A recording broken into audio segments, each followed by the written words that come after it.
Okay, much better. All right, good evening, everyone.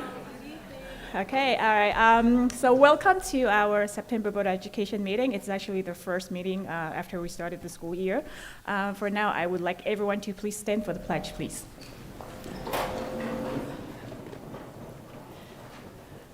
I pledge allegiance to the flag of the United States of America and to the republic for which it stands, one nation, under God, indivisible, with liberty and justice for all. Thank you. Please take a seat. And as you know, we have a group of lovely students, very talented musicians here, and we're here to recognize our all-state musicians. So for now, we are going to have our the coordinator for Fine and Performing Arts, Dr. Hale, to introduce the kids.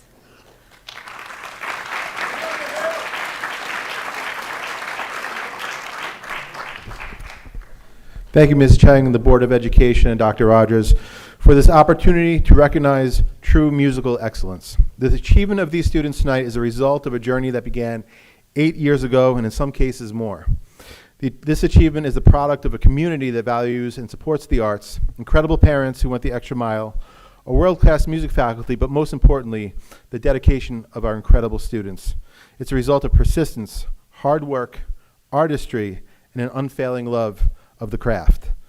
I am proud to present to our Board of Education 47 students who are recognized as all-state caliber musicians in the state of New York. 26 of them were invited to perform or participate with the best musicians in the state of New York this December 4th through 7th in Rochester, a number that could increase as alternates are called up throughout the season. This is the highest number of all-state musicians in Nassau County and quite possibly the entire state. I am incredibly proud to present to you the Syosset 2025 All-State Musicians.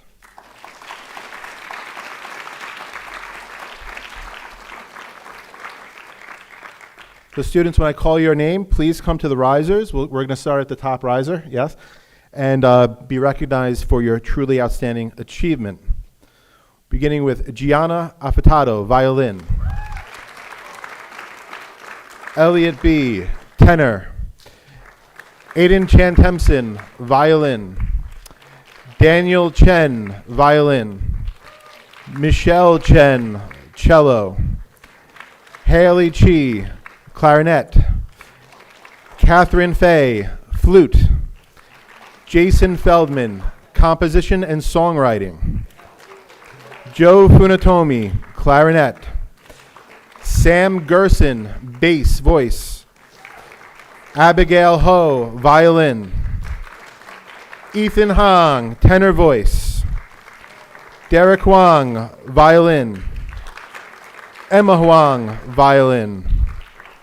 Alice Huang, alto voice. And Arvin Huan, tenor voice. Joshua Kim, cello. Olivia Kim, viola. Wanbin Kim, trombone. Harrison King, tenor voice. Simon Lee, alto sax. Jonathan Lee, double bass. Madeline Lee, double bass. Skylar Leung, viola. Darren Leung, bass clarinet. Valerie Liang, viola. Sean Lim, violin. Jeremy Lin, viola. Austin Ma, violin. Joel Park, cello. Jaden Pedro, jazz guitar. Catherine Purdy, soprano voice. Nandika Salhotra, soprano voice. Kyle Scott, double bass. Nikhil Shah, alto sax. William Shee, trombone. Ryan Sue, clarinet. Carolyn Wang, cello. Russell Wang, violin. Lisa Yasinov, soprano voice. Taylor Ye, violin. Caleb Yu, trumpet. Caleb Yun, trumpet. Angela Zhang, piccolo. Leon Zhang, viola. And also Angela Zhang on the flute.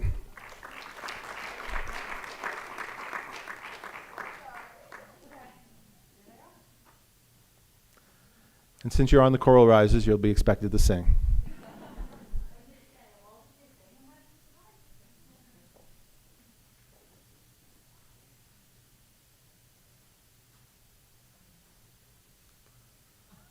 One more round of applause for our 2025 All-State musicians.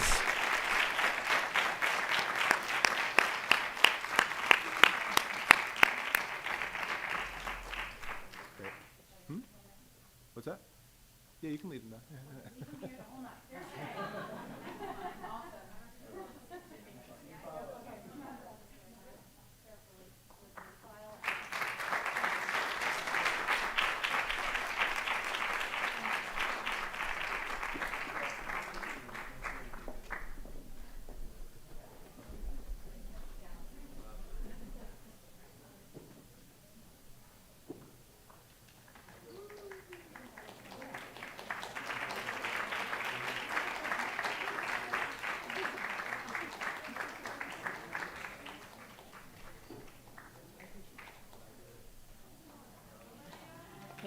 Okay.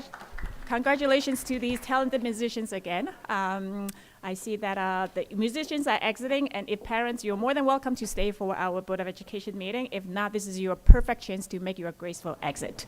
Thank you. And then the board members will take a moment to go on to the dais.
Okay, so we are going to begin our meeting with the approval of the minutes of the August 25th, 2025 monthly meeting. Can I have a motion, please?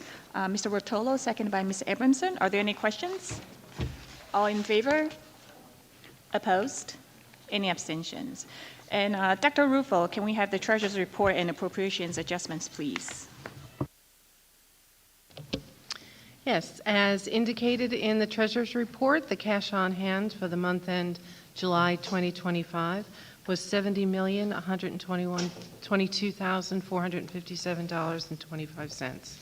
It shows that bank balances for all cash accounts were reconciled to the book balances and were collateralized in accordance with the district's investment policy and district banking agreements. Thank you. Okay. Thank you, Dr. Rufo. 6A and 6B can be taken together. They're the approval of the treasurer's report and appropriation adjustments. Can I have a motion, please? Ms. Koshia, seconded by Mr. Ginsberg. Are there any questions? All in favor? Opposed? Any abstentions? And then the next item on the agenda is the superintendent's report, and we are going to have a presentation on building belongings, and we'll have Ms. Gothwit and Mr. Steinberg to give us the presentation.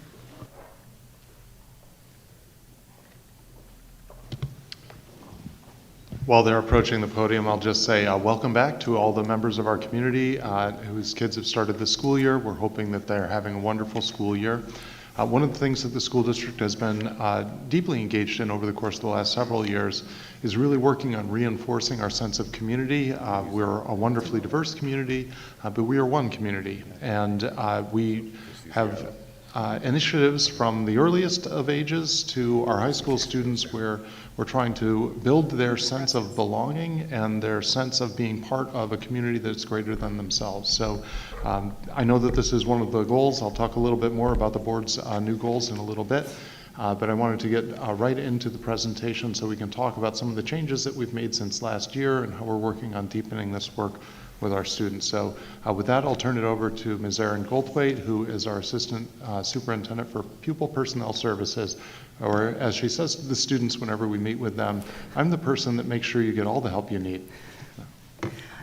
Thank you very much. So thank you to Dr. Rogers, Dr. Curry, and the Board of Education for this opportunity to continue some conversations that we've been engaging with throughout the past 2 years that I've been here, and kind of elaborating on the work that we've been doing.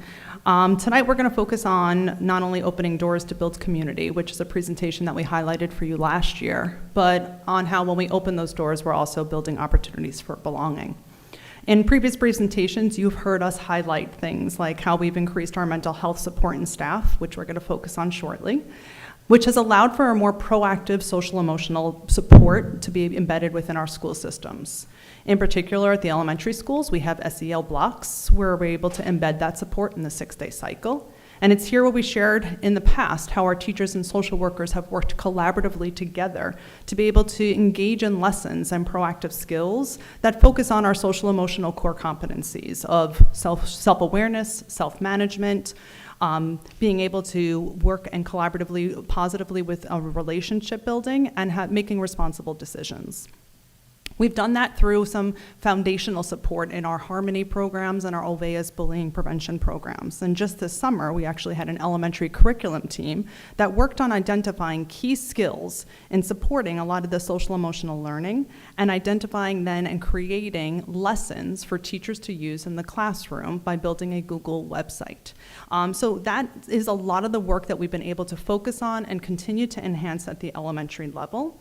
Today, we're going to start off by giving a presentation about how we're also opening doors and continue to work with programming, more specifically at the middle school and high school level. We wanted to extend these conversations today in this area because we do think that it's an opportunity that when students know that they can belong, it allows them to be able to foster different areas of interest as well as who they are as individuals themselves. In addition to that, this is timely. There's been shifts in laws and expectations in schools, and now students' eyes and hands are a little bit more open and available for the opportunities that are there in front of them. So this might look a little familiar to you. It's actually the last slide of the last presentation that we gave last year, and it provides continued relevance in the work that we're going to be speaking about tonight. So by directly and indirectly modeling and teaching social emotional supports for students, they're able to create healthy identities, manage their own emotions, achieve personal and collective goals, display empathy for others, establish and maintain supportive relationships, and make responsible and caring decisions. Research does suggest that students who feel more well-adjusted and connected to their school environment and have access to mental health supports yield more positive outcomes. When students have supportive relationships and opportunities to develop and practice their social and cognitive skills across different contexts, academic learning accelerates. At the middle and high school level, students are navigating a critical developmental phase of life. It's marked by rapid physical, cognitive, and social emotional changes, making a strong sense of belonging within the school system especially important. It's during this time that adolescents are forming their identities, figuring out and seeking out peer acceptance, striving for independence, all while still needing, even though they may not realize it, the assistance and support of the adults around them. A positive sense of belonging provides students with stability, security, connection, which then in turn gives them confidence, resilience, and an opportunity to engage in their learning. When students feel valued and connected and included, it gives them a higher opportunity to build those healthy relationships they need to be successful, take academic risks, and develop the social emotional skills that they not only need to be successful in school, but in all aspects of their life. So as students strengthen these skills, we then not only help watch them gain confidence to figure out who they are and how they relate with others, but learn to make more thoughtful choices and shape their both academic and personal successes in the future. This all begins with the Board of Education goals and district mission. Syosset's culture of care is based on the roots of the social emotional competencies, and like your goals, focuses on the areas of academic excellence, inclusive and engaging culture, climate and character, a connected community, and efficient operations. Here we kind of highlighted within each of your goals some of the things that stand out when you're thinking about a system and a belonging within that system. We really want to ensure that we're creating those opportunities for individualized learning experiences, helping students identify how to create a healthy work-stress balance, being able to cultivate kind, safe, and supportive cultures within our buildings, foster wellness, balance, and a deep appreciation for multiple perspectives, being able to create connections with families and all stakeholders within our community, strengthen those relationships with communication and engagement. It's the essence of who we are and why we do what we do. You'll also see an infographic on this slide, which highlights the MTSS system that we have. And that's going to be a little bit of the structure that we'll talk to you about how we create belonging within schools through a tiered approach. What's available for all, what happens when some need a little bit more, and what happens when individuals require much more structured and intensified support. My colleague, Mr. Steinberg, is about to step up here and start out our presentation with some more specifics about what we do to create opportunities of belonging within schools. He's going to share ways that we create a school culture and a welcoming environment for all students, considering our Tier 1 approach through this process of creating opportunities of belonging for students. I'll then be able to return back to talk a little bit more about what do we do when a whole building approach or a school-wide culture is just not enough, and some students might need a little bit more, looking at a model through a Tier 2 and a Tier 1 approach. So it's at this moment that I'm going to introduce my colleague, Mr. Steinberg. Okay, thank you, Ms. Goldthwait, and thank you to the Board of Education, Dr. Rogers. So we start off this part of the conversation focusing on pride. Pride has been at the foundation of who we are in terms of our character. It is something that we kind of overlay across all our programs. It has been with us for about 20 years now in the district and has been infused across the district in every one of our buildings. So when you're in the different buildings around the district, you can see elements of pride throughout. And why we start here with pride is because of the value of the common language it creates for us as a community and for belonging. And we know research tells us that if there's a common language, then people can speak that language, they understand that language, they can connect to that community and culture that they're in. And when you can connect to a community and culture through the common language, then the ability for our students to be seen and to be heard is elevated. So that's where we start this conversation here.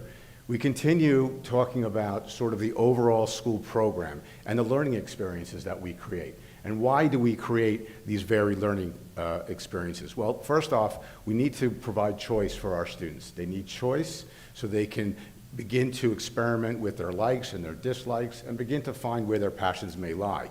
But it's through those choices that we're actually strengthening their voice, because they get a better understanding of who they are, so now they have a stronger voice where they can advocate for themselves. They can get out there and tell us what they need.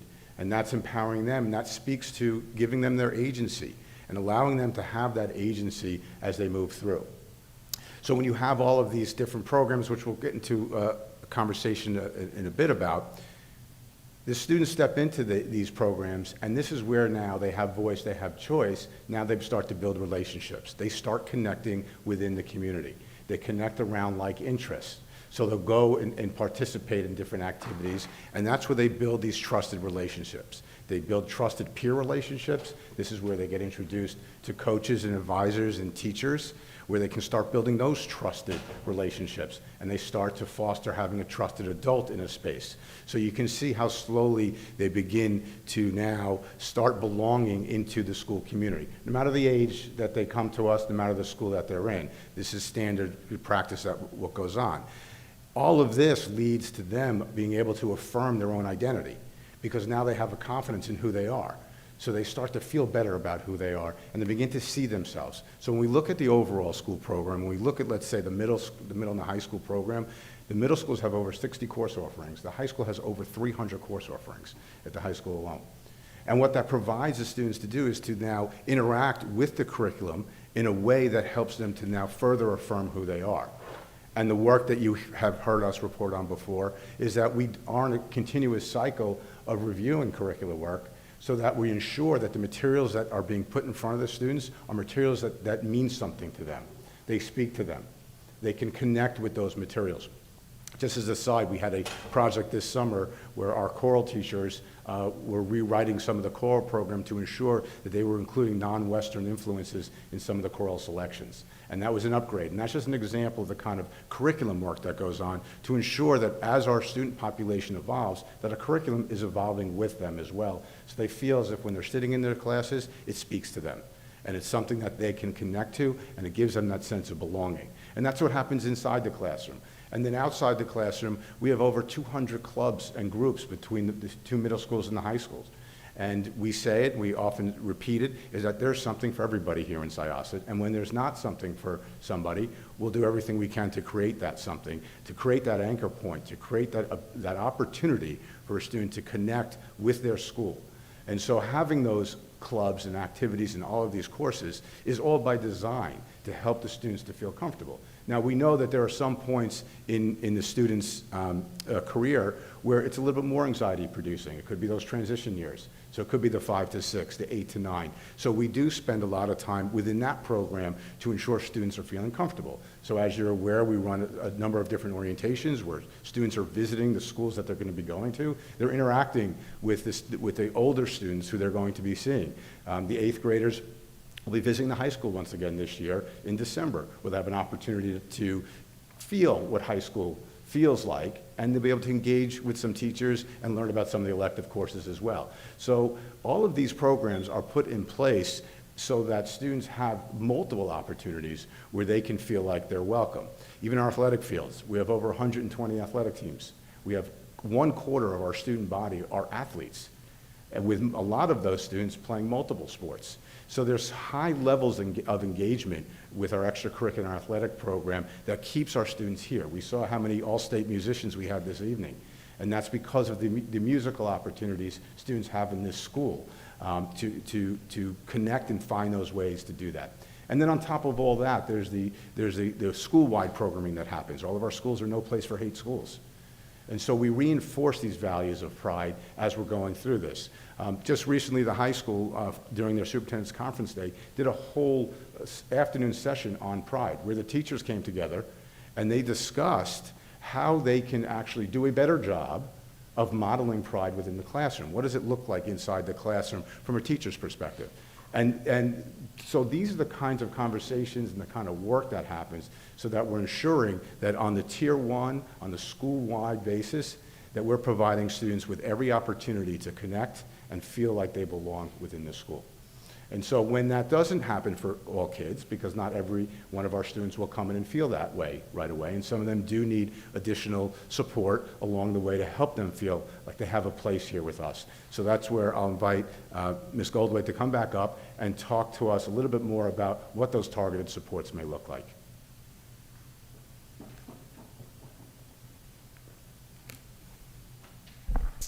So as I said earlier, and you just heard Mr. Steinberg notice that sometimes what's available for all is just not enough. And that could be for many different reasons. There could be students that struggle to figure out how to engage and where to engage. They might need more confidence in those areas to be able to do that work. They might have some skill deficits that need to be remediated in some capacity, and then we might need to intervene and support students in that way. So on the screen here, you see a lot of different areas in which we're able to provide more targeted small group instruction with the different supports that we do have available within the buildings themselves. I'll talk about some specific experiences, and this is just to highlight some of what is available within our school system. Sometimes recess, the lunchroom, unstructured activities can be a hard time for a student. They might not feel that they belong, they might not know who to sit with, they might not know where to go, they might not know what to do. So in the middle school level, we do actually have some spaces for students to go that are a little bit more structured so that we can help provide them the support that's required during that time. You could see that in something like the wellness spaces. Both of our middle schools have a wellness room where students can have access to if needed throughout the school day or during a lunch period.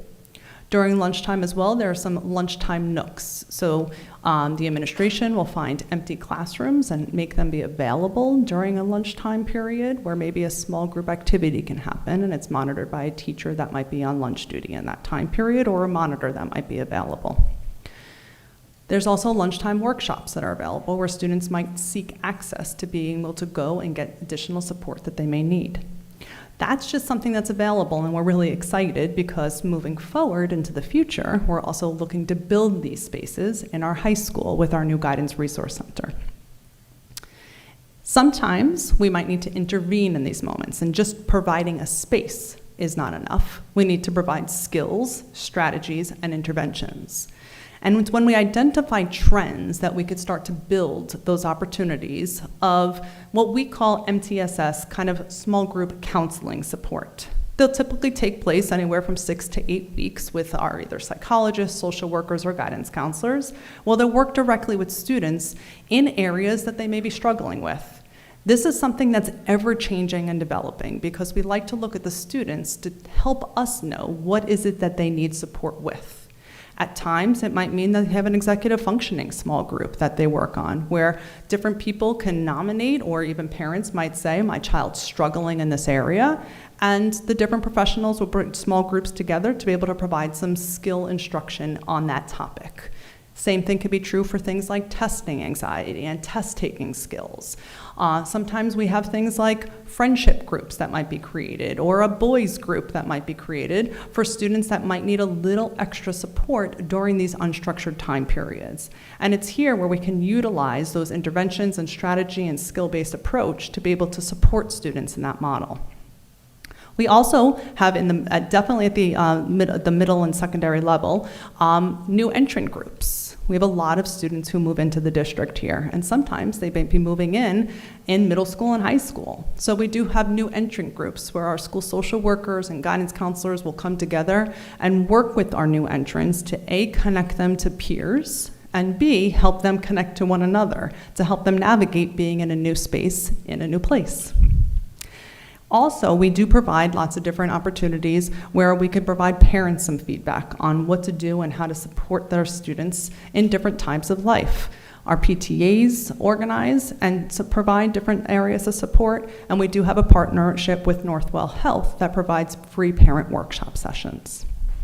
Not only do we target our support during the school day, but we also provide opportunities of after-school experiences where sometimes kids just don't know where to go or don't feel confident or comfortable enough to join an activity. As you heard from Mr. Steinberg, we have a plethora of options for students, but sometimes we might need to create more.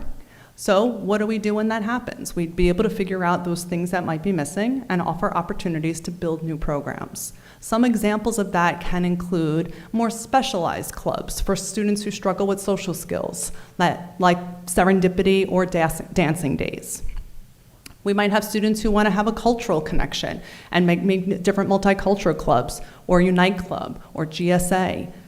There's a Peers Reaching Out Club, where we have peers that come together to support other peers In addition to that, we have a lot of buddy programs and mentorship partnerships where students are trained to work with students that maybe have more neurodivergent needs. In addition to that, as you heard, a quarter of our population participates in sports. There are some students who might not ever have that opportunity. You've heard me speak a few times about the inclusive sport opportunities that you guys have been super supportive and allowed us to create here in district. We have Challenger and Unified Sports. Challenger at the middle school level, Unified at the high school level. And each year, I have come to you to share the excitement and the additional offerings we're able to provide in these areas. I'm able to do that again tonight. So we've had Unified bowling and basketball at the high school, which is an inclusive sport. We also have Challenger, where we've had track, basketball. We created cheer last year for a student who wanted it, and this year we're adding soccer to the mix. So we are consistently looking to find those ways to make sure we can create different opportunities for students depending upon what might be presented to us as a community. As a result of your continued investment, we also have opportunities and times where more individualized and specialized support is required. So thanks to your support, we've actually been able to increase our mental health support capacity with different areas of expertise that have been added to our staff. Up on the screen, you'll see the number of individuals that we have within the district that actually live in our mental health realm. Number of psychologists, social workers, guidance counselors, and behavior consultants. And the start of my 4th year right now, every single year that I have been here, we have added staff members to these areas. We've added behavior consultants since I've been onboarded. We've added upwards of 7 social workers since I've been onboarded, additional guidance counselors within the past few years, and this past year we've also increased our psychologist capacity. This is key because there are times that whole building and small group instruction continues to not be enough for students. That's when more targeted, individualized support is required. And in order to do that work, we need to ensure that we have the staff that are trained to do that. They can do things like MTSS or build and support our MTSS counseling needs, as well as do different types of crisis intervention as needed and required. Training for this starts immediately, and it is key because it's not just these individuals that are capturing and supporting students, it's the everyday interactions that students have with our staff members and our faculty across all of our buildings that we need to make sure they have a keen eye to identify when a student might be struggling. This training happens before school even starts. Our mental health providers do mental health awareness workshops with our entire faculty in each of their individual buildings before school starts. In addition to that, our monitors and support staff have a series of trainings that they undergo to be able to support students in different ways.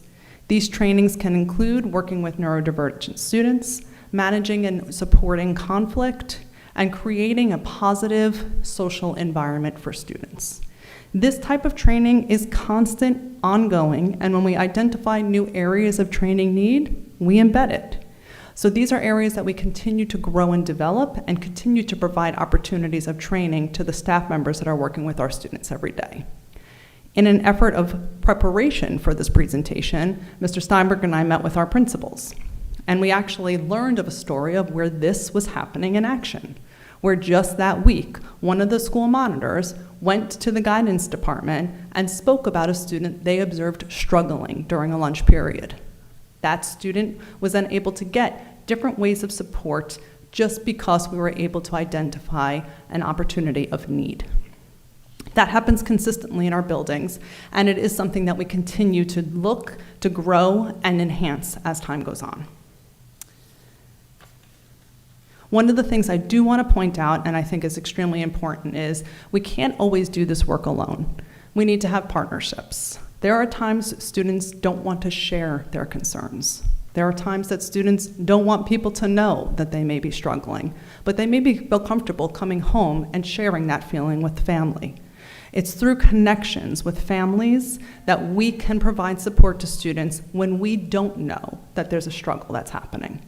So we urge people to please use us as a school system to support you when that's happening. Reach out to your building so that they can help you navigate what's going on within the school day, and if additional support is required, potentially outside of the school day. And if that does happen, you can see we have community partnerships. Those community partnerships can include wraparound services that our mental health professionals support families in securing. That can include Central Nassau Guidance and Counseling Services, as well as SPOA. And we do, as a district, have a partnership with Northwell Health. And that Northwell Health can do many different things, including training for our staff, as well as provide in-the-moment crisis supports for students that need them. Lastly, they can also connect our families to care for outside support if required. And then it's key to work collaboratively with the school system, so whatever support's happening on the outside can be supported and reinforced both while their students are here in school. So it's important for me to conclude by saying robust research has found that a school's sense of belonging is related to the student's overall social emotional well-being, inclusion, engagement, motivation to be a part of school, and their overall educational outcomes. It also mediates the association between bullying and mental health difficulties. This is what we do. It's what we do on a day-to-day basis, and it's what we're demonstrating to you tonight. Adolescents and young adults who have a strong sense of belonging to their community will be more resilient during times of difficulty. They learn those skills to be able to do that work.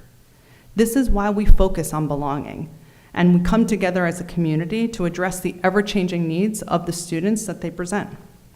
We look forward to continuing to enhance our practices as these opportunities extend in the Syosset School District.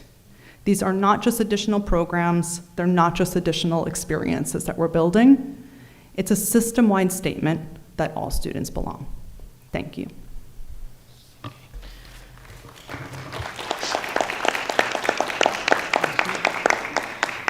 Thank you, Ms. Goldthwait and Mr. Steinberg, for the comprehensive presentation. I definitely learned a lot of new information here, so thank you again. And at this point, are there any questions from the board for Ms. Abramson? Then Mr. Greco, please. Sorry. Thank you very much for the presentation.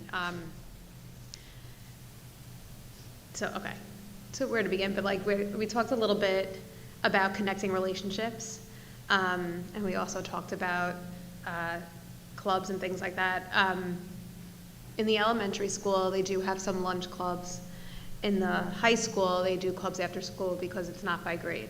In the middle school, the things that you talked about and the about skills and small groups and nooks and things like that, I'm not sure, but I don't think that they have like that organic way to meet each other over a common bond. Is there a way to possibly look at some sort of club, like, stock market, cooking, whatever it is, like that, it's on a rotation so that kids start to connect with kids of similar interests that may not have organically met before, but are struggling to figure out where to sit at lunch or to find new people or are just struggling in general. I just feel like that lunchtime is a good time. It can change the child's entire day and finding their people, and if we can help facilitate that, maybe they don't need social skills, but they're having trouble in general, but just somewhere, the middle of the road that needs help figuring out where they belong as things change. The other thing about the lunch, the training of staff and faculty, which is great because identifying the problems, seeing them in real time, helping to constructively solve problems in real time are really necessary. And I just wanted to see, are these, the trainings that were done this year, are these new and expanded from last year? Is this based on feedback? How do we decide what trainings that we're going to do? And that's really it for now. So I'll take them in two separate kind of buckets here. So the first one is about clubs during lunch you're asking about, instead of it just being after school, correct? So specifically for the middle school, I just feel like during lunch there are options. Like there are clubs in the elementary school that are during lunch that help kids meet each other over a shared interest. There are clubs after school in the high school that help kids meet each other over the same interest. In the middle school, there's a little bit after school, but lunch is when it's the most difficult for a lot of kids, and they it would help to, and since it's by grade, is it something that we could consider to organically bring kids together that are struggling? So it is a topic that has come up. I know it is something that the principals were kind of talking about a little bit, about how do you make this a possibility. There are some challenges with doing clubs during the lunchtime, and that's a lot of times clubs tend to be more kind of 6th, 7th, 8th grade opportunities for all to participate. So if it's just a small pocket, you don't necessarily have the depth and breadth that you'd like to have when you're creating a club like that. However, I think it's really more about creating more structured opportunities and experiences for kids, and then inviting them to participate in those things. That started a little bit with our text-free Tuesdays last year, where we were creating things like, if you were in the hallways here in Southwoods, you saw a lot of chess tables outside where students might have been playing chess, opportunities of different games and activities to be there. It is a continued conversation, especially now that we have students more available to wanting to work together and collaborate together, and in that shared space, where and how can we create opportunities for connections? So it is something we are exploring and continuing to look into to see, is this a way that we can enhance just natural connections kids may have by finding similar interests as to what you're describing here. Not necessarily that there's a skill deficit, because that's a much easier way for us to identify a need and target the need, provide the intervention, and we build those groups for kids. How do you have groups that students can then kind of connect to, I think is really what you're looking for, and those are definitely things that we're starting to engage in more conversations about and looking to enhance as time goes on, to see how and where can we create that thoughtfully so it makes sense for students, and that we're doing exactly what you're trying to kind of create the point with. Sometimes kids just need new opportunities to figure out how to meet a new friend. They don't know, especially when they're coming in 6th grade. You have 7 elementary schools that are coming into, one of 2 buildings that are our middle schools here. How do we help them interact with these peers? How do we help them find new connections? So that is something that I know we want to continue to engage, and definitely are brainstorming how can we make that be something that's a little bit more authentic, so it's happening more naturally in those spaces, in those environments, instead of feeling more prescribed and kind of forced upon, because that's really the piece too. You're in that developmental phase in middle school where kind of kids want to be able to be independent but don't really know how to be independent, so it's giving that opportunity of space for them to do those things. It is something that we will continue to look into, because I think it's a great point.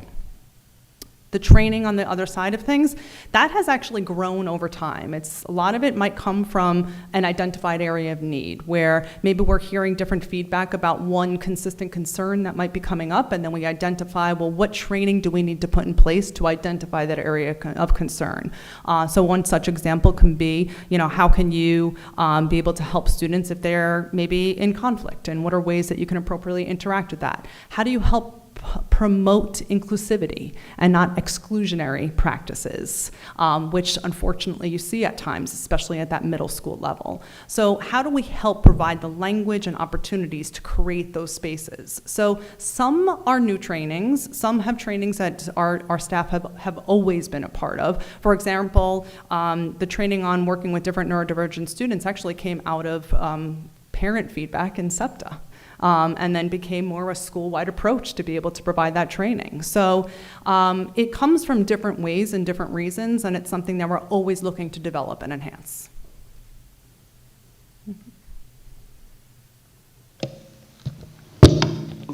Thank you. Obviously, I know that's a lot, and this is only the tip of the iceberg. I know there's so much more that goes into this, but I do have a somewhat narrow question, an ice cube, right? Just a point about the lunch. You talked about the nooks, you talked about the workshops, and I'm wondering, is this a space issue that we don't have enough space? And obviously space is coming over the next few years, but as of right now, we don't necessarily have it. Is that the issue with having room for the nooks and the workshops and the other items kids can go to during lunch, or is it a demand issue where there's not enough people that either know about it or that are interested to do it? So I think I would say it's a little bit more about a new way of looking to create opportunities for kids, and when we can look for those, what's available for us to do.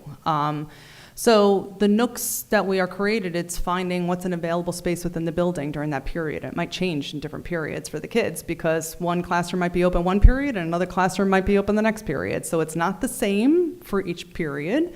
And it is something that the administration and staff look to seek out. Where do I have space, and then how do we create those opportunities once that space is there?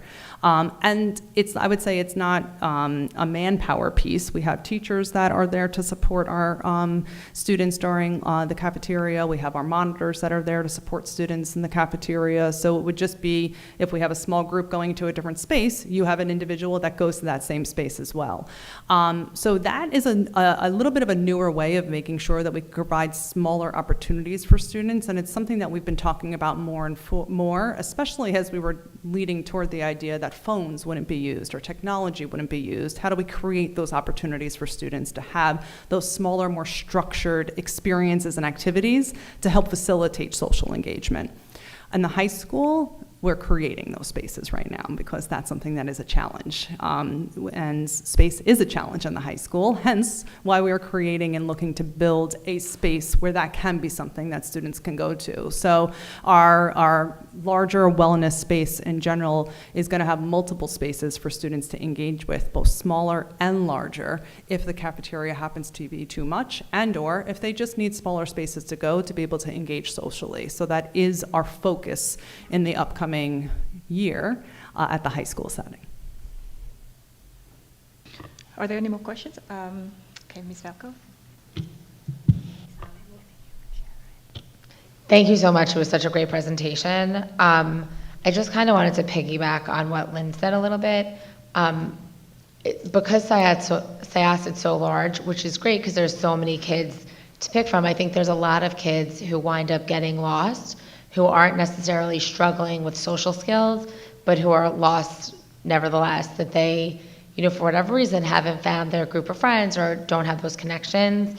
So when you were talking about all those different opportunities, or even the opportunity for kids, you mentioned mentor programs and like partnerships and those kinds of things. I don't know if that was middle school specific, or if they do that in the high school as well. How would the kids know about it? Because just from, hearing from the community, when people stop me, like there's definitely a portion of children who struggle making connections and who are looking for ways to meet people and to connect and haven't, just for whatever reason, haven't had that opportunity, or did and they don't now. There's a lot of different fact patterns of kids struggling, but and also knowing about the mentorship or partner opportunities, because that sounds like a great program also. So I guess two different ways. There are some structured examples of that, and then things that have been coming and growing over time. In the high school, there's the peers as leaders, there's the peers reaching out. There are more structured opportunities. We have some co-taught opportunities too, where some of our students work collaboratively with some of our needier students. So a lot of that tends to be embedded.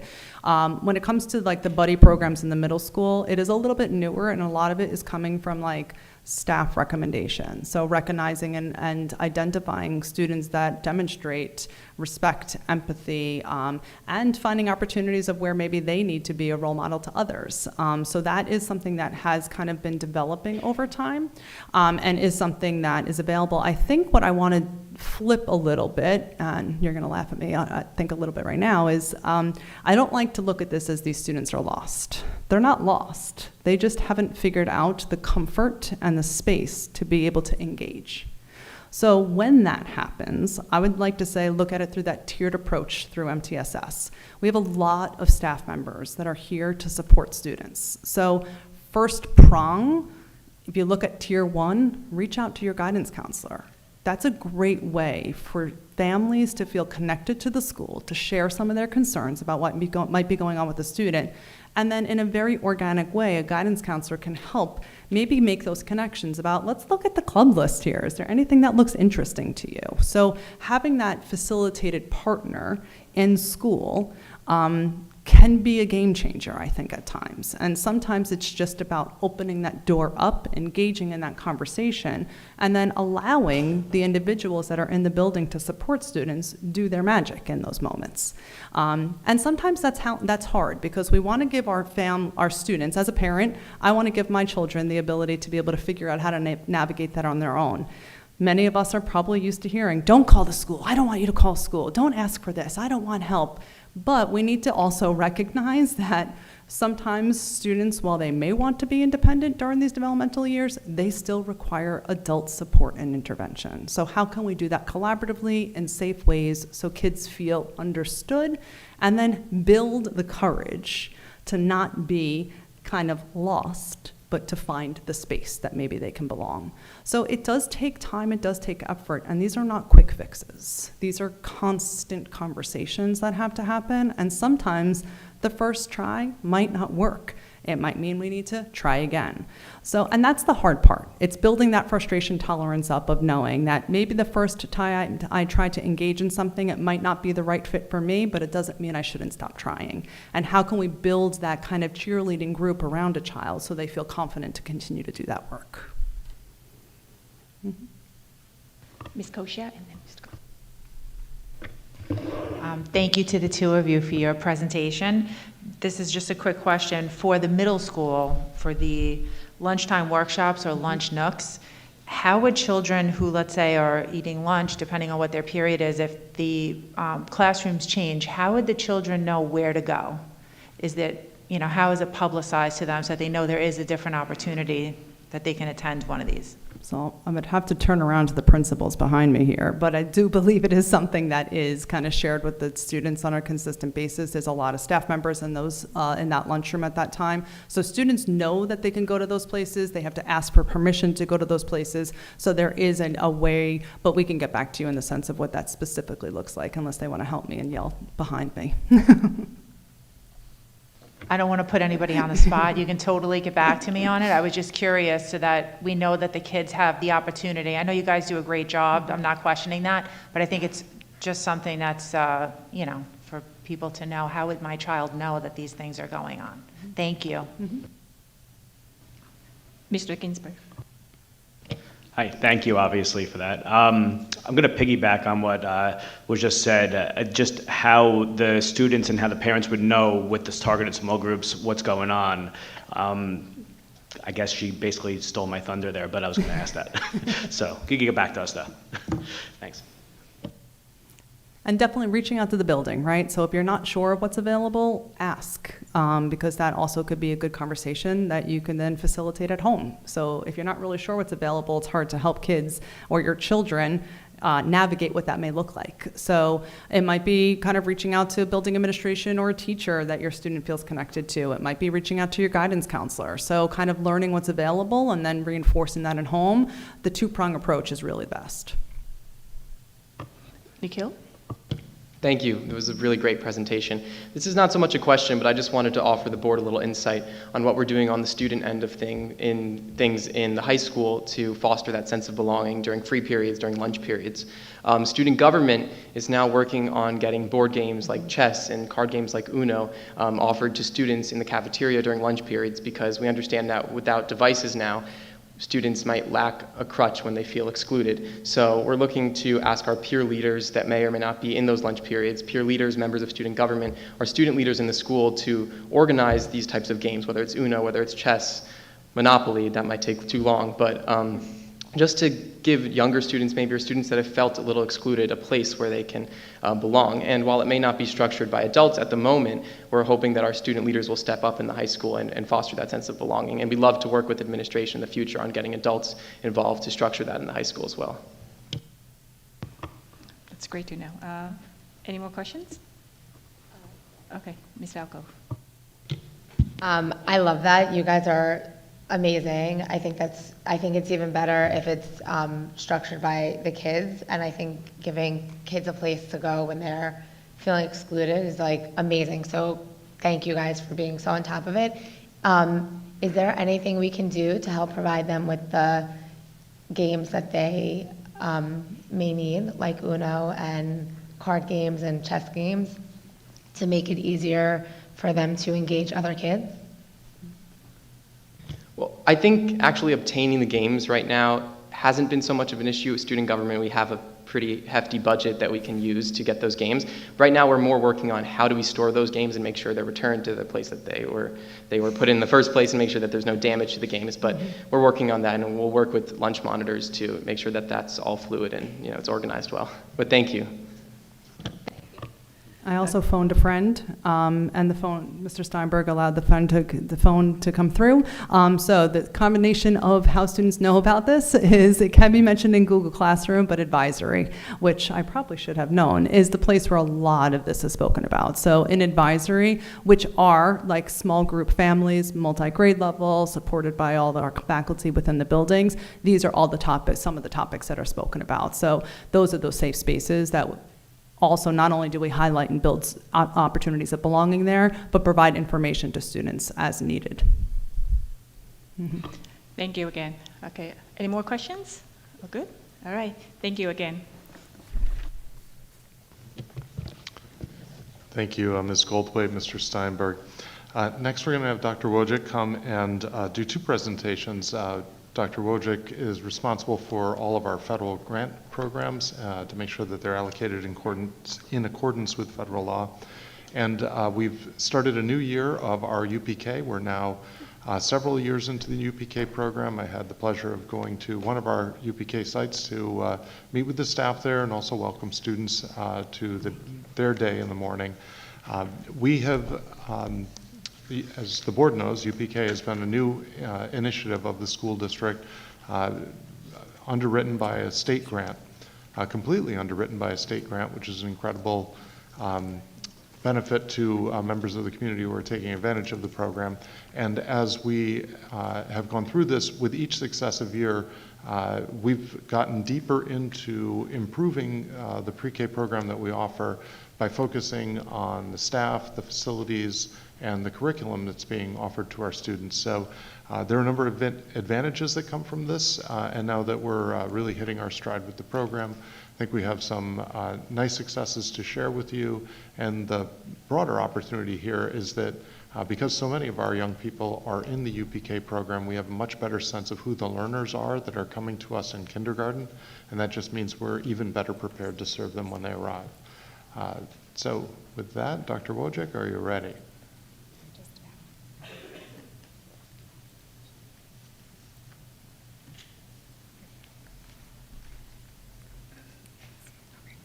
All right, thank you, Dr. Rogers. Good evening, everyone. Dr. Rogers, Dr. Curry, Board of Education. I'm pleased to have the opportunity to share with you this evening two of our federal grants, as Dr. Rogers had shared. The first one is our annual ESSA grant, ESSA standing for Every Student Succeeds Act. That's broken up into 5 different titles. So I'm going to briefly go through the titles, share with you the allocations and what we're using the money on. So Title I, Part A, is our support for Title I schools.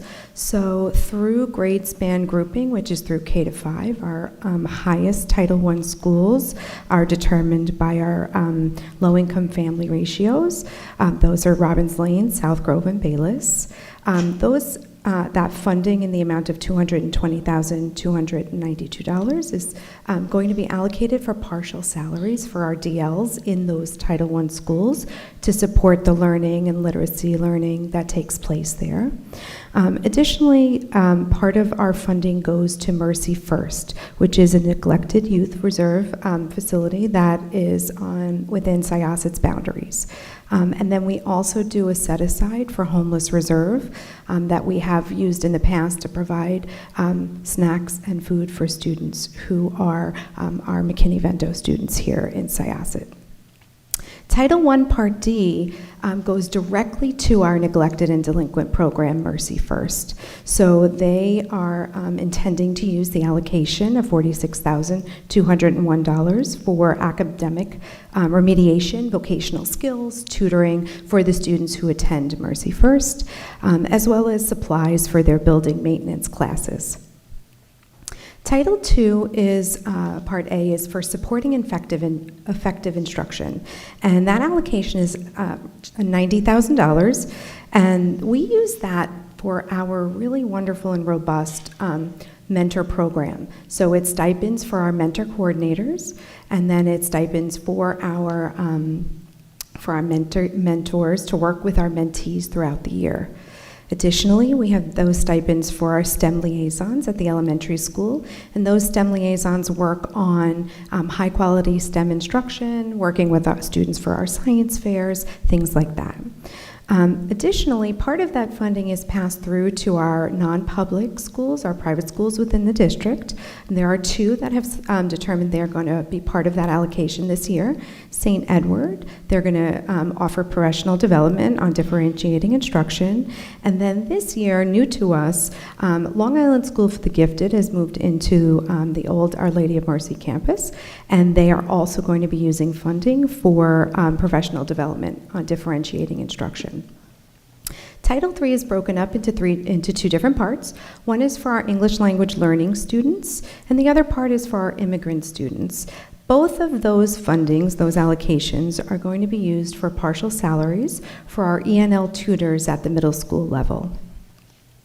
And finally, Title IV is all about student supports and academic enrichment. And so this title funding really is going to be focusing on providing curriculum writing at the elementary level, instructional coaching for MTSS, and again, St. Edward and Long Island School for the Gifted. They have allocations from this title grant, and that's for PD for social emotional learning for St. Edward, and instructional materials for enhancing STEM for Long Island School for the Gifted. So that concludes our ESSA grants. Are there any questions on the ESSA grant? Are there any? I'll be real fast. I know the grants aren't very exciting. The $90,000 for Title II Part A, does that get increased because of the Long Island School for the Gifted joining, or are we now we are pulling money from what could have potentially been used for our elementary schools? Okay, I saw your nod. Thank you. You're welcome. There are different non-public schools within the borders of Syosset schools, and St. Edward and Long Island School for the Gifted are two that happen to participate. Every year it sort of varies. Some years CDD, our Center for Developmental Disabilities, participates. It just depends on if they want to participate in the funding. All right. So I'm going to move on to our Universal Pre-Kindergarten program. So as Dr. Rogers shared, we are really excited to be providing our youngest learners with this strong foundation for the lifelong learning. This evening, I'm really proud to share with you just the enhancements that we've continued to make to our UPK program to ensure that the UPK program reflects our philosophy of educating the whole child in developmentally appropriate ways. So just as a reminder, a snapshot of our UPK, we have this year currently enrolled in the 2025-2026 school year, 231 students across 6 different preschools. Those preschools are the same preschools we contracted with last year: Blooming Buds, Green Trees, North Shore, St. Edward Variety, and Woodbury Jewish Center. And the structure of the day through the grant is from 9 a.m. to 2 p.m. And those 6 schools offer a myriad of different before and after programs that parents can privately pay into. So as part of our enhancements to the curriculum, last year and this year, we spent a lot of time. I work directly with the UPK directors. We meet quarterly, and we develop learning goals. One of the learning goals is really, last year and this year, was to focus on our structured literacy. So we incorporated Heggerty, which is a phonemic awareness program. Phonemic awareness is the building blocks of sound. So it's the initial portions of language that children learn as a precursor to reading. So Heggerty is a science-based, research-based program. We kicked off professional development in November of 2024, where all of our UPK sites came together to learn the program that was facilitated by a reading consultant. Then that consultant went into each school to teach the teachers with the children there and to learn the program using authentic materials and literature. Additionally, there was professional development focused on Foundations. Foundations is the next step. That's the phonics program. So after children learn their basic sounds, now they apply those sounds to print so that they can begin the process of reading. So we began to work on that more deeply with a heavy focus of literacy being incorporated into every learning center that the students engage in. So while they're learning throughout the day, they're in small group sessions, and literacy is incorporated into every every part of those sessions. One of the things we also focused on last year in this as a teaching and learning goal is looking at our learning environment and ensuring that the environment is a developmentally appropriate space for students. So one of the things that we decided to incorporate this year was a calming corner. So a calming corner is a space or a center that students can go to when perhaps they feel like they need some quiet time. It's a time where they can reflect on how they feel. They can sit and read a book, look at some pictures, but it's an opportunity for them to just get a little centered before they engage in other learning activities. The other thing that we focused on, and you can tell by one of the images, is the design of the classroom. So looking at how students learn in small centers and working in facilitated small group activities with the teacher and the teacher assistant that's in the classroom. Again, within that learning design, being sure that language-rich and print-rich classrooms are at the forefront of everything that students are doing to facilitate language acquisition in the UPK classroom. Despite all of those wonderful academic things, the most important thing in UPK is ensuring that students' playtime is purposeful, and that is where we incorporate those academics. So it's really about learning through play, and that happens both teacher-guided and child-initiated. So we'll see opportunities where students are in center-based activities, and those activities are designed to pique curiosity for students, designed to collaborate. How do we communicate with one another? How do we problem solve? It taps into their creativity. So while students are playing, they're really building these foundational skills in all areas: language, math, science, social emotional learning. And you can see by these images, these are just 3 examples of different centers where children play each day. You'll see a dramatic play area. There's a student playing doctor. There's a garden where students can come in and dig in the dirt. And then you can see that one of the units was centered around transportation. And in the school, they created an entire dramatic play area related to science and exploration. So students can develop curiosity and ask great questions within that center. So with that, we've incorporated enhancements for our emergent multilingual learners and our students with disabilities. One of the things we really focused on was being sure that language immersion for students whose first language is not English is there for students to learn. So for example, we've incorporated pictures to support learning. So you can see there's a feelings chart there, and there's the words in English and then the words in Mandarin for those Mandarin heritage speakers to be able to pair the words and then pair it with the picture. We do the same thing for students with disabilities in our UPK classroom. Pairing words with pictures allows students the opportunity to express themselves without having to acquire the language right away. They're able to use the pictures to explain how they feel.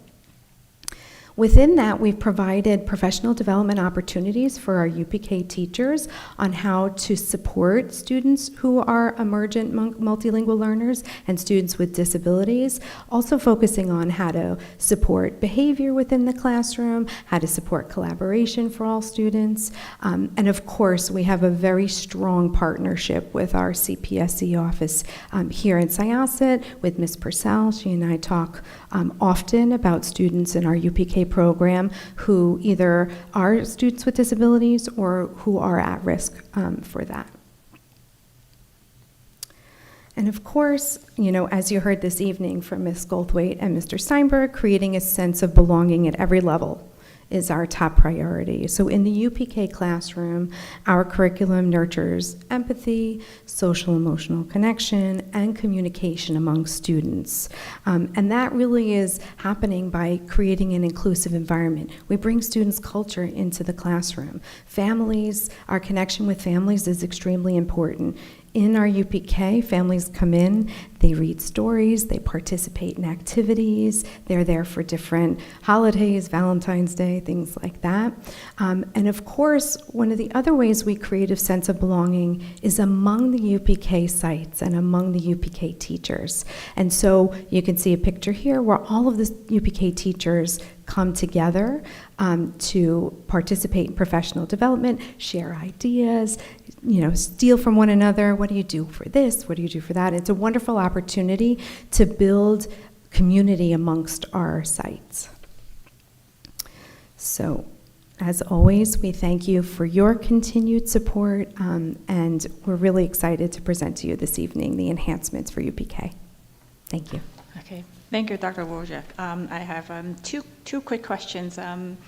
The number of students you mentioned, 231, is that the maximum we could have under the state allowed UPA program, or we still have room left? And number two is that obviously we have great curriculums for the Syosset UPK, whether it's from a literacy perspective, for the learning environment, and all these great topics that you talked about. I'm just wondering, for the students who have gone to the UPK versus students who have not gone to the UPK, what do we do as a district to bridge the gap for those students, and what would be in the shortest period of time, of course, so this way they'll all be on the same page and then move on in kindergarten? Sure.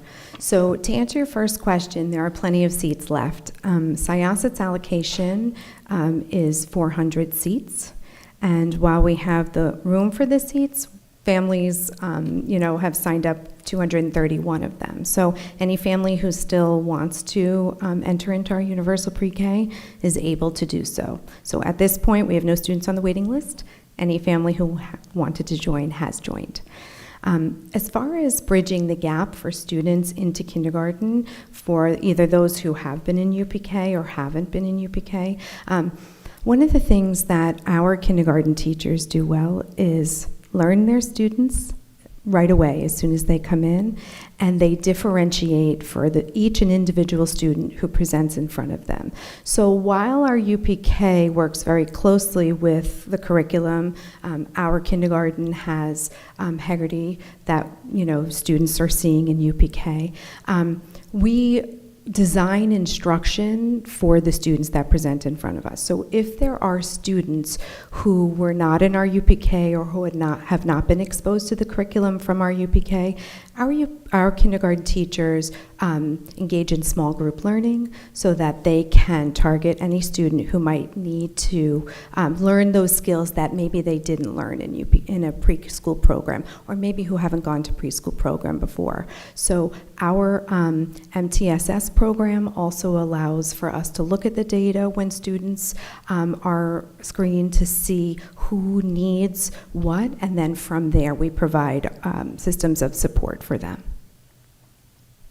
Thank you. Are there any questions for Dr. Wojcik? Mr. Rotolo? Thank you, Dr. Wojcik, and thank you again for being able to secure additional funds for UPK. I can't thank you enough. My question, sort of piggyback on Ms. Chang's, was that I know in elementary school we always, one of our concepts was close the gap quickly.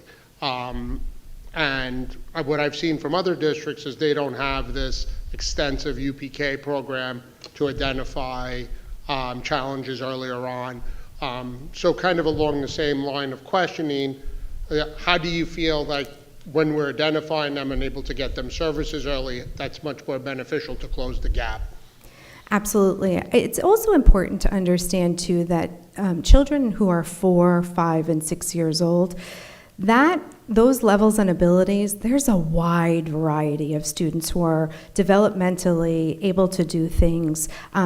There's teachers who are adept at understanding developmentally, our kindergarten teachers, our first grade teachers, at what students need and intervening early. That's our tier 1 support, and that's where we provide those targeted interventions for students who we may see are at risk, or maybe who didn't have as robust of a preschool experience.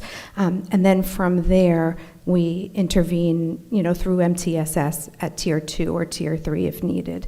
Additionally, sometimes we see trends in kindergarten, where we might feel that a whole class approach might be supportive. So sometimes we might see that students need, a lot of students in a class might need fine motor support.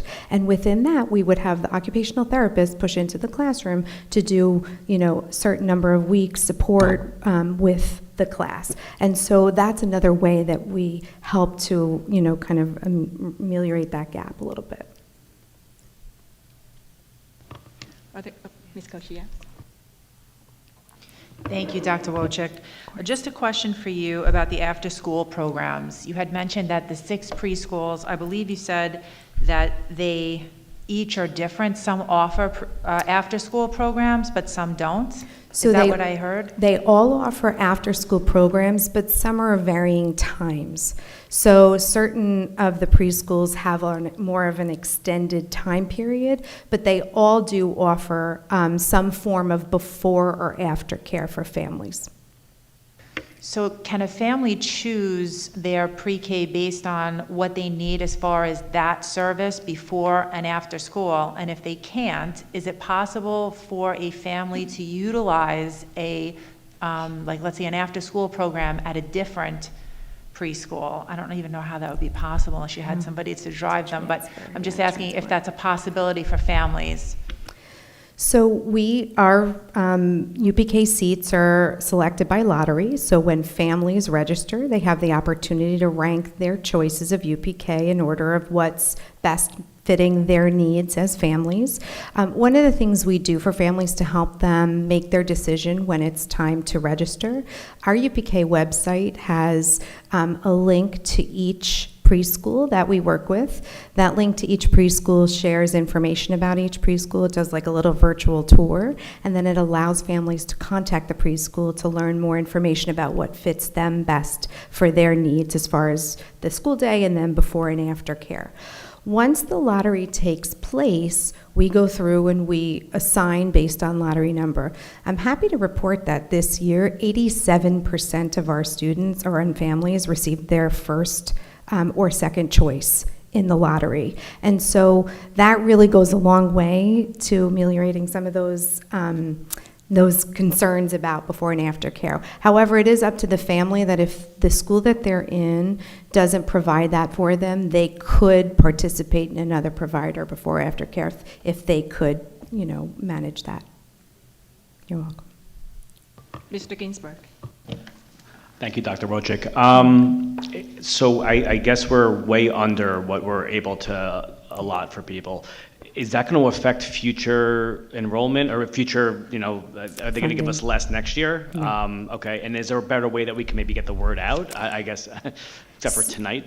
Yeah, that's a great point. We have, we engage in a lot of different ways to let the community know that we have UPK seats. So in the beginning, we use our community updates during every week.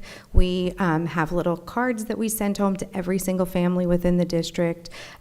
We have lots of ways in which we share. It's on our website. We put out like little things for families from the pre-K if they have younger siblings. So we try the best we can to engage as many families as possible and try to target to get as many in as possible. All right. Thank you again, Dr. Wojcik. Thank you. Okay. And then we're going to move on to Board of Education goals by Dr. Rogers.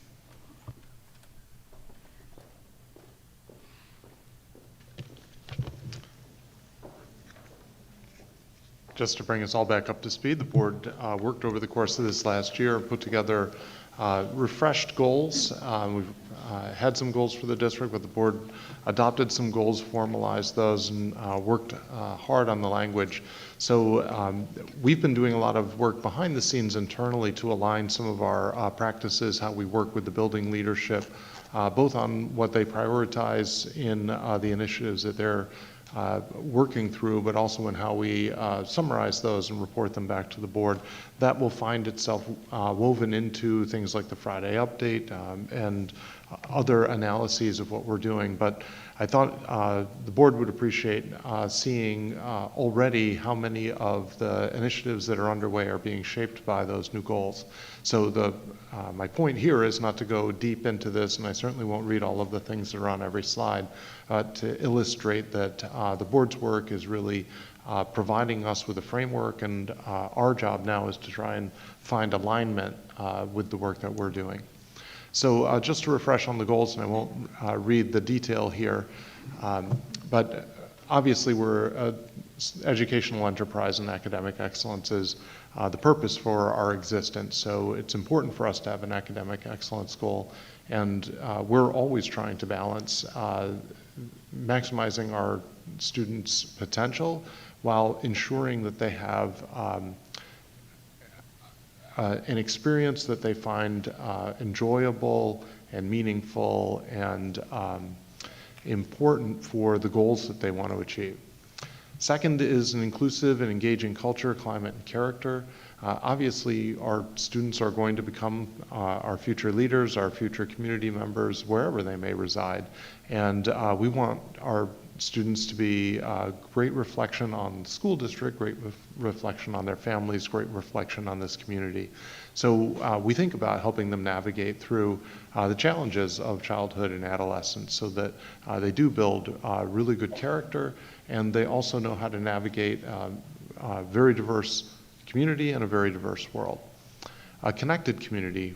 We certainly find that this community is stronger when we pull together. And I used to say during the pandemic, if we all pull together, we'll all pull through, and we did. So that connected community is very important. And then, of course, we want to do all of our work in as efficient a way as possible, as transparent a way as possible. So we have some constraints on us by laws, but to the extent that we can help folks understand how school districts operate, that just makes us a stronger community and organization.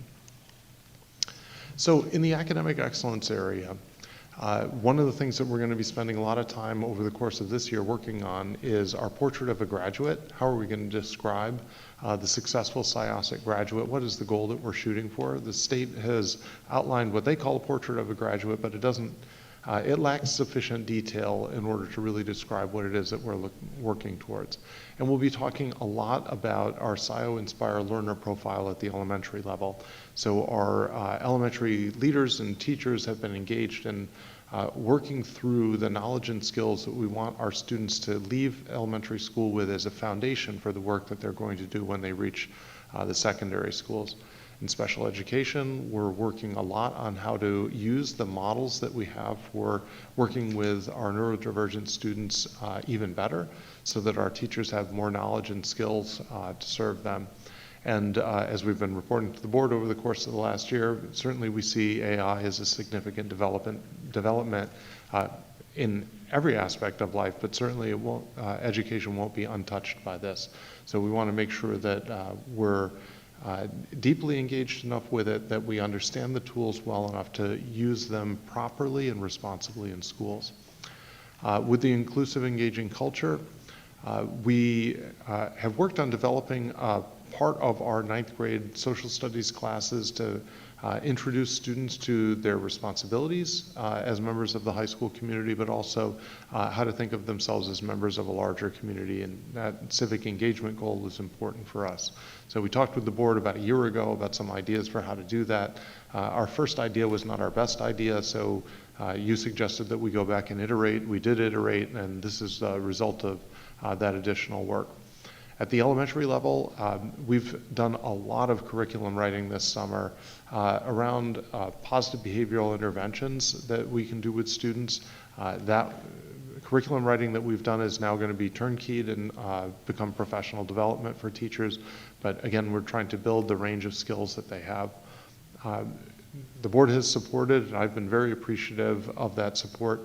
We've opened our second 913 class this year. So we opened our first last year, and this allows us to serve our most challenged youngsters in their home community rather than requiring them to take a long bus ride to a specialized facility somewhere. It allows them to interact with They're typically developing peers. It gives them the opportunity to be part of a building community. As we know, our buildings have all kinds of wonderful, joyful celebrations. Those students get to participate in those with their peers from their neighborhoods. So we're very excited about that. And as you heard earlier, we have put a lot of energy into thinking about how to build that sense of belonging that students have at the building level and the community level. The Connected Community Goal, a lot of what we've done has been through technology, and I don't want to oversell it and I don't want to undersell it either. We have shifted many of our communications platforms. We reinvested in the website, started over from scratch. We are trying to put more and more of our curriculum online, so through workshops and other kinds of opportunities, so parents have resources that they can access at times that are convenient to them. Our SEPTA remains a highly engaged partner with us to make sure that we're working with our students that have some additional needs to make sure that we're giving them the support that they need. And we're doing some things in the high school now that students no longer have their devices immediately at hand. We want to nevertheless make sure that they're able to communicate about clubs and other opportunities. So we've started connecting the monitors that line the walls so that we can have announcements and information for them there. We've always focused on being efficient with our operations. We're obviously entering the large facilities, the larger part of the construction projects that we have ahead. So last month I introduced the facilities bond tracking tool that will allow members of the public to see where the facilities projects at any given building are in process, and to have a sense of when those projects should be completed. So we're excited about working on these goals. We're excited about working on the work that is in front of us. I think that all of these things we see as connected to opportunities to take a system that's performing well and have even better outcomes for students at the other end. So because we're now communicating with the new platform, I just want to make sure that everyone has an opportunity, if you want, to download the app. It gives you the best experience for reading some of the information that we're pushing out. So I won't leave this up here all night because I think QR codes can be annoying, but this will be posted online. So if someone looks at this online, you can always use the QR code to get directly to the app and not an imposter app, so that you can download and get your notifications and updates from the school district directly. Okay, thank you, Dr. Rogers. Are there any questions for Dr. Rogers? Okay. Ms. Malkoff. Thank you so much for the update. One question I had, we spent a long time when we were making the board goals discussing, the need to have the comparability in classroom assessments, especially in the high school. And I was just wondering if you could give us an update on the progress that's been made for that specific goal. Yeah. What you're asking for is comparability in how assessments are graded, essentially. And so we have been talking about that. Not all classes use the same kinds of assessments, so it's not easy to have exact comparability. Certainly when there are common assessments like midterms and things like that, those are graded by committees, so there's a lot of consistency in those gradings. But we know that that's a priority of the boards, and that's something that we have been talking about. Do you have any time frame on when we could hear more updates on it? Just because I know how important it is to everyone I talk to. It will be complicated work. I don't want to undersell the importance of it, because it should be fair for students to for the same level of work, you should get the same grade no matter who your instructor is. So we're all on board with that goal. But teachers have a lot of academic independence in terms of how they go about the instruction. So I will use nonsensical examples to just try and illustrate a point. So if one teacher only uses quizzes and another teacher only uses essays, it will be very difficult to say there's going to be a rigid way of making those two things automatically comparable. So what the challenge will be is where there's not a challenge where there's a common assessment like a midterm. The challenge will be trying to come up with comparability between very different types of assessments. So I don't want to say that that's something we'll have done in a month, but certainly it's something that I would like to be able to report back to the board on during the course of this school year. Okay, Ms. Abramson? I had two questions. One's less about goals and one's piggybacking on Susan. I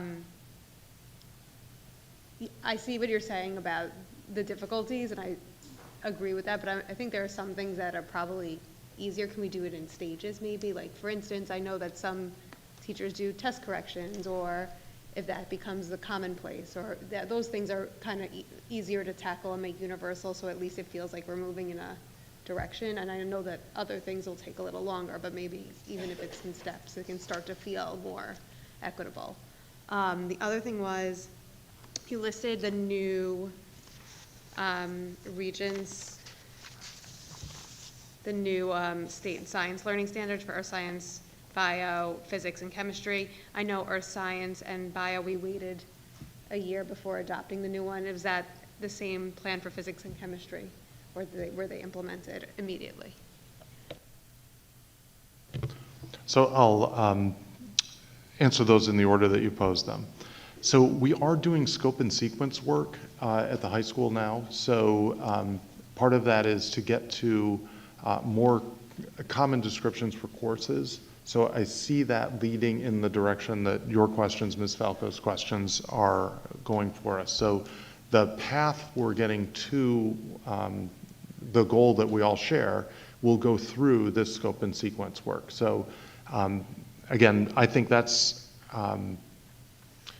one of the things we've looked at. We've looked at some tools that are curriculum mapping tools that use AI to identify common areas of curriculum and then turn those into curriculum maps. So we haven't found one that necessarily is a game changer yet, but we've started exploring that. But all of that fits into the scope and sequence work, which will move us towards the assessment work at the other end. So we need to know what the curriculum is before we talk about how we assess the curriculum.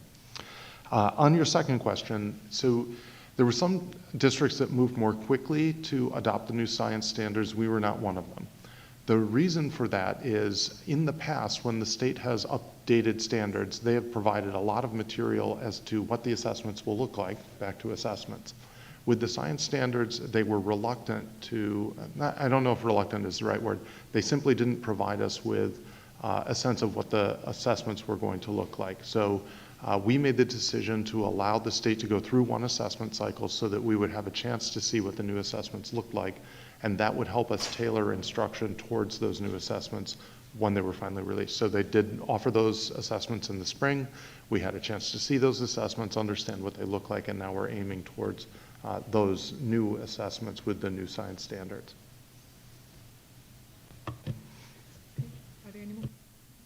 Are there any more questions? Okay, thank you. And thank you to all the presenters today. We had really great presentations. Oh, of course. So I'll just conclude my report. We talked a lot over the course of the last several months about the state's new law requiring students not to use their cell phones during the regular school day. And I was in a meeting with Mr. Shah where we talked about this briefly, but I did want to share with the board my presumption of how, or my own personal assessment of how things are going and some observations that I've made. So first is, it is going far better than I thought it might. So perhaps I had, I underestimated our students, and whenever you underestimate a SIASIT student, you often find yourself proven wrong. So this is one of those cases where I was proven wrong. I thought we would have a lot of success at the elementary school, and I thought the middle school would also be likely, but I was uncertain of how this would play out at the high school. But our students have been, for the most part, very compliant and have been really creative and enterprising in figuring out how to do the work that they need to get done, even without necessarily a device for facilitation. One of the things I've observed walking through the halls is that there's more engagement between the students with one another, and there's more engagement between the students and me. So I didn't realize so many people would recognize me, but I guess they didn't recognize me when they were looking at their phones. So I've gotten more greetings from students in the last couple of weeks than I feel like I get in months and months of walking through the hallways, and that's been kind of a treat for me. The other thing that I would say is that I'll share a story that was relayed to me by a student. So walking into the high school, a student was coming off the field, had just finished an athletics practice, and just struck up a conversation with me and said, you know, I just wanted to tell you the cell phone thing is going fine. And I said, oh, say more. Tell me what do you mean by that? I said, well, you know, even now when I'm out with my friends and we're having, you know, a meal or something at the diner, like none of us are taking our phones out, because at first it feels like we're not allowed to, even though we're at the diner, we are allowed to. But we all kind of feel like we would rather just sort of talk. And I found myself in the high school talking with a group of younger students, and I would have never done that if I was just catching up on something that was on my phone.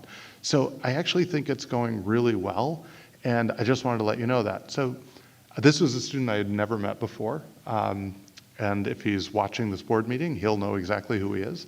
But it was kind of an interesting conversation, an interesting observation from a young person. And I said, are you still able to catch up on everything you need to? He said, oh yeah. But he was actually logging his own screen time and comparing the amount of decrease in screen time that he had before and after, which I thought was interesting that he cared enough to look. So I just, again, want to compliment our students and say they've exceeded my expectations yet again. Thank you, Dr. Rogers, for sharing that story, and I think I'm just very proud of our students for being able to do it without any hiccups. No, thank you. Okay, so we have no legislative items, no discussion items, and no unfinished business, and we are going to move on to new business. And 11A is the approval of staff changes. Can I have a motion, please? Mr. Rotolo, seconded by Mr. Greco. Are there any questions? All in favor? Opposed? Any abstentions? 11B is the approval of stipends and hourly rates 2025-2026. Can I have a motion, please? Ms. Koshia, seconded by Mr. Ginsberg. Are there any questions? All in favor? Opposed? Any abstentions? 11C is the appointment of individuals to serve as volunteer judges for forensic competitions. Can I have a motion, please? Mr. Rotolo, seconded by Mr. Greco. Are there any questions? All in favor? Opposed? Any abstentions? 11D is the appointment of teaching assistants. Can I have a motion, please? Ms. Falco, seconded by Ms. Koshia. Are there any questions? All in favor? Opposed? Any abstentions? 11E is the medical examination of school district employee. Can I have a motion, please? Mr. Rotolo, seconded by Ms. Abramson. Are there any questions? All in favor? Opposed? Any abstentions? 12A and 12B can be taken together. They're the approval of the Committee on Preschool Special Education and the Committee on Special Education recommendations. Can I have a motion, please? Ms. Koshia, seconded by Ms. Falco. Are there any questions? All in favor? Opposed? Any abstentions? 12C is the second reading and adoption of Policy 5300, Code of Character, Conduct, and Support. Can I have a motion, please? Mr. Rotolo, seconded by Mr. Greco. Are there any questions? All in favor? Opposed? Any abstentions? 13A is the authorization of service contracts. Can I have a motion, please? Ms. Koshia, seconded by Mr. Ginsberg. Are there any questions? All in favor? Opposed? Any abstentions? 11B is the authorization for special education and/or nursing contracts. Can I have a motion, please? Mr. Rotolo, seconded by Ms. Abramson. Are there any questions? All in favor? Opposed? Any abstentions? 13C is the authorization for change order for Syosset High School partial roof. Can I have a motion, please? Ms. Koshia, seconded by Ms. Falco. Are there any questions? All in favor? Opposed? Any abstentions? 13D is the authorization for piggybacking Omnia janitorial and sanitation supplies, equipment, and related service, City of Tucson, Arizona. Can I have a motion, please? Mr. Rotolo, seconded by Mr. Greco. Are there any questions? All in favor? Opposed? Any abstentions? 13E is the approval of student club charters, 2025-2026. Can I have a motion, please? Ms. Koshia, seconded by Mr. Ginsberg. Are there any questions? All in favor? Opposed? Any abstentions? 13F is the approval of student group charters, 2025-2026. Can I have a motion, please? Mr. Rotolo, seconded by Ms. Abramson. Are there any questions? All in favor? Opposed? Any abstentions? 13G is the adoption of grants. Can I have a motion, please? Ms. Koshia, seconded by Mr. Ginsberg. Are there any questions? All in favor? Opposed? Any abstentions? 13H is the acceptance of donation. Art gallery doorway signs. Can I have a motion, please? Mr. Rotolo, seconded by Mr. Greco. Are there any questions? All in favor? Opposed? Any abstentions? 13I is the acceptance of donation. Art gallery benches. Can I have a motion, please? Ms. Koshia, seconded by Ms. Falco. Are there any questions? All in favor? Opposed? Any abstentions? 13J is the approval of disposal of broken, surplus, and/or obsolete equipment, supplies, and books. Can I have a motion, please? Mr. Greco, seconded by Ms. Abramson. Are there any questions? All in favor? Opposed? Any abstentions? We're moving on to audience to the public, and please bear with me as I read the procedures. The board values community input and provides opportunities to offer that input via email or in person. Persons who wish to speak during audience to the public must register online to speak in advance of the meeting by 5 p.m. the day of the board meeting. A link to the pre-registration form will be made available on the homepage on the district website 1 week before the meeting. Persons wishing to address the board in person during audience to the public must conform to procedures adopted by the board. Speakers' remarks must conform to the following rules. 1, all speakers and observers are required to conduct themselves in a respectful and civil manner in accordance with the rules set by the board. 2, speakers must address the board only, not members of the audience or the audience as a whole. 3, speakers must limit their comments to issues concerning school district operations, school district affairs, or board policy. 4, because of the rights protected by state and federal law, no speaker may speak about an individual student or staff member, nor will the board or administration entertain questions in public regarding collective bargaining, negotiations, personnel matters, student matters, or legal matters. 5, no speaker may speak about decisions involving specific personnel or specific students. If a speaker wishes to address the board concerning specific personnel or specific students, the speaker must write to the board. 6, speakers may not use epithets, slurs, personal abuse, lewd, and obscene speech, profanity, libelous speech, threats, and fighting words or gestures. Okay. Any person who violates the rule above will immediately forfeit the balance of their time addressing the board. To be recognized to speak, persons must register with their full name and address and attest that they will comply with the rules stated above. In addition, only residents of the Syosset Central School District are permitted to address the board. Each resident will have 4 minutes to address the board, which may be extended or reduced at the discretion of the board chair. The board will not permit polling of board members by speakers. And after every resident wishing to speak had an opportunity to do so, the board and/or administration may respond to residents' questions or comments.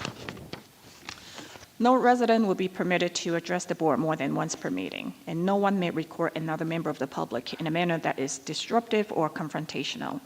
Okay, with that, the first speaker is Brian Tivet.